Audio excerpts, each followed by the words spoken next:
Oh yes, mambo vipi? Leo mtani kwako kwenye Badilika Sports nipo na mwenyekiti wa tawi la Simba Karume Unstoppable. Bwana mwenyekiti, uko vizuri? Namshukuru Mwenyezi Mungu niko sawa. Ndio. Lakini kuna marekebisho kidogo hapo. Mimi ni mwenyekiti wa kudumu. Wa kudumu. Mwenyekiti wa tawi, mwenyekiti wa kudumu wa vijiwe vya Karume. Wa vijiwe vya Karume. Yaani kwa mujibu wa maana yake mtu anayedumu duniani hakuna. Ni mwenyekiti wa matatizo ya raia ya vijiwe vya Karume. Bana, baada ya klabu ya Simba kuandika ile barua kwenda TPLB, bodi ya ligi, kupeleka malalamiko yao, kwa nini Ally Kamwe aliweza kutangaza kwamba uwanja ambao utaenda kutumika ni New Amani baada ya bodi ya ligi kuanza kutangaza? Kwa upande wako kwanza, una lipi la kusema? Mimi binafsi msimamo kweli ninapojua Yanga na ninapojua Ally Kamwe na ninapojua mpira wa Tanzania, msimamo kweli la kusema hapo zaidi ya kuwashukuru tu wenye mamlaka zao ambao wametunga hizo kanuni kuweza kuingiliwa na baadhi ya wasemaji ambao hawana nidhamu katika kuheshimu mamlaka za wenzao, kwa sababu ukiangalia kanuni iko wazi kwamba lazima bodi ya ligi kupitia msemaji wao ndio ya kwanza kutangaza mabadiliko yoyote ya uwanja ndani ya ligi kuu ya Tanzania bara ya NBC.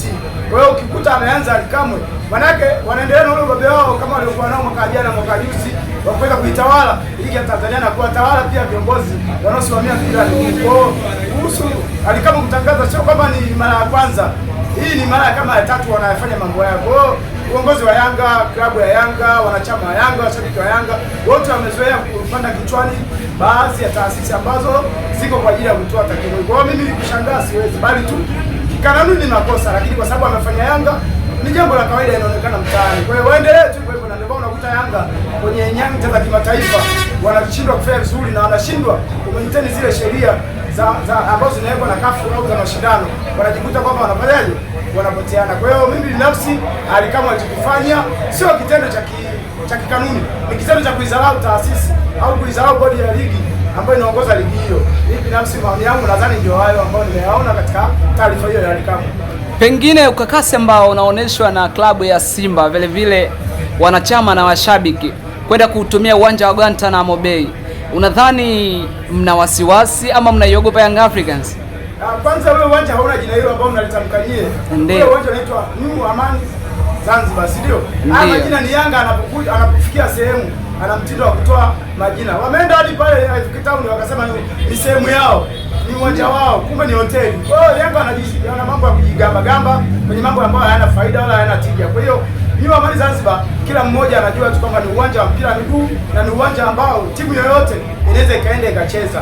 Kwa hiyo sio kwamba eti kuna changamoto yoyote ya kuhofia au kuzungumzia bali tu wachokifanya viongozi wa Simba, kwa sababu wao wanahitaji mpira ukae katika kanuni na sheria na taratibu ambazo zimepangwa na nani, na TFF. Ndio maana akaamua kuwakumbusha TFF kupitia bodi ya ligi kwamba tayari kanuni yenu namba hiyo imefanyaje, imekanyagwa na klabu ya Yanga baada ya kutangaza wao. Ndio Yanga Simba alichokifanya, lakini sio kwa sababu ya kuhofia au sio kwa sababu ya kwenda kule. Hapana, kule sisi tuko tayari kwenda na Simba popote inacheza, kwa sababu kama ukijua kwamba Yanga Afrika na Simba Sports ni vitu viwili tofauti. Yanga Afrika sera yao daima mbele, nyuma mwiko. Sasa wakifungwa maana yake wamerudi nyuma. Sasa ukiwauliza nyuma mwiko maana yake nini? Jibu haliji. Lakini Simba sera yao ni daima Simba nguvu moja. Kwa hiyo unakuta kila klabu ina sera yake ambayo imesimama. Kwa hiyo ukikuta unatoa mchanganyiko kama hivyo, Simba wanatoa uweledi na wanatoa ukumbusho kwa baadhi ya viongozi wa bodi ya ligi kwamba kanuni yenu mliweka, basi Yanga Afrika wanaikanyaga, na ndio maana unakuta wameandika barua hiyo kwa ajili ya kutaka kupata ufafanuzi wametumia vigezo gani Yanga kutangaza mapema kupitia mtoto mdogo Ally Kamwe au msemaji wa Yanga Ally Kamwe. Wamepata vigezo vipi? Ndio maana Yanga Simba wakaandika barua kupata ufafanuzi huo. Na ufafanuzi mpaka leo haujatolewa na hauwezi kutolewa kwa sababu amefanya Yanga, lakini Simba ametimiza majukumu yake ya kwenda kuwakumbusha bodi ya ligi kwamba kanuni yenu imekanyagwa sasa ya kutangaza nyie, kabla ametangaza Ally Kamwe kupitia na Young Africans. Na ndio viongozi wa Yanga, mimi ndio maana nasemaga kwamba sio watu ambao wana uweledi kwenye mpira, wana uweledi kwa mambo mengine, lakini sio mpira wa miguu. Kwenye mpira wa miguu mara nyingi sana wanakosea viongozi wa Yanga, lakini kwa sababu media nyingi na baadhi ya matangazo mengi yanawabeba wao, basi watu wanashindwa kujaji na hawezi kuweka kama kipindi cha kuwajaji viongozi wa Yanga kupitia msemaji wao, ni ngumu sana. Kwa hiyo yote kwa yote, basi sisi kama wana Simba hatuwezi kwenda kinyonge, tutaenda kishibabu na tutaenda kwa nguvu zote, na ukiona timu inafikia hatua inakataa uwanja fulani, inataka uwanja fulani, ujue kuna kitu. Yanga Afrika baada ya kugundulika uwanja wa Mkapa kuna kitu wamefanya, tukapigwa marufuku tusicheze, basi ikafikia hatua wamesusa moja kwa moja, hawataki. Na angalia tusio ligi kuu, mashindano mengi Yanga Afrika atahamisha uwanja Mkapa ili yeye kuua thamani ule uwanja usionekane ni uwanja wa kimataifa. Kwa hiyo Yanga sisi tunawajua, na hii ni mbinu ambao wanaitumia wao. Unapowakataa Yanga, angalia hapo KMC walikataliwa kidogo tu, wakaanza kutangaza si uwanja wenyewe viti vidogo, si uwanja wenyewe ukoje. Umeona balai walitoka Azam wakatangaza uwanja wenyewe si uwanja ueleweki, vitu tunajibanabana. Kwa hiyo Yanga ni timu ya nahau, sio timu ya mpira ya miguu. Kwa hiyo mara nyingi sana kwa nahau zao sisi ambao tunazijua hatuwezi kuwa na miamko nazo, tunaziona ni jambo la kawaida sana, kwa sababu Yanga haijatengenezwa kwa sababu ya kucheza mpira miguu. Yanga imetengenezwa kwa sababu ya kuomba uhuru wa nchi, na mpaka sasa tuko huru kwenye mpira. Yanga hairuhusiwi kushindana, ndio maana unaona kimataifa wamejigamba hapa, kundi letu gumu, lakini tumepenya. Mwisho wa siku wamebakia nyumbani, tumeenda nao sawa. Ni bora aliyojua mapema kwamba hapa nimefeli, nijipange, lakini kuliko unaendelea kujigamba afu uwezo kuna tukaweka kibezo, unaanza kusema naonewa. Kwa hiyo Yanga Afrika sio timu ya mpira, ndio maana inakuja na vituko tofauti ambapo sisi washabiki ambao tuna weledi, ambao ni washabiki watu wazima, tunajua kabisa kwamba Yanga haijastahili kwenye mpira wa miguu, na ndio maana ikaitwa Simba, ili Simba iwe timu ambayo inaweza kuleta mafanikio ya mpira wa miguu na kukuza mpira wa miguu. Mfano, sisi ndio wa kwanza kuweka Simba Day kwa ajili ya mpira.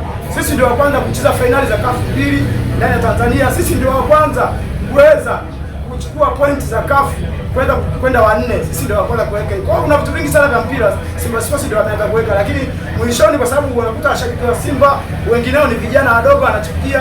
Kwa hiyo akiona imefungwa na Yanga, basi unajikuta ana paniki, anafikia tu anaongea vitu ambavyo havistahili kwenye mpira. Lakini ukiangalia kusema ukweli, Simba Sports ni timu ya mpira, na ndio maana Yanga inatumia imani ya mpira, Simba inatumia sayansi ya nini, ya mpira wa miguu. Kwa ndio tofauti wa Simba na Yanga, lakini yote kwa yote tuseme wako Tanzania, wote tutaishi nao na kila mmoja ataplay part yake. Uchasiku muona Yanga amecheza, amepata pointi 8, lakini bado ni nafasi ya 11. Lakini Simba angalia mapema tu, lakini angalia CAF huko ni nafasi ya ngapi? Nafasi ya 8. Kwa hiyo ndio utofauti wa Simba na Yanga, ndugu mtazamaji.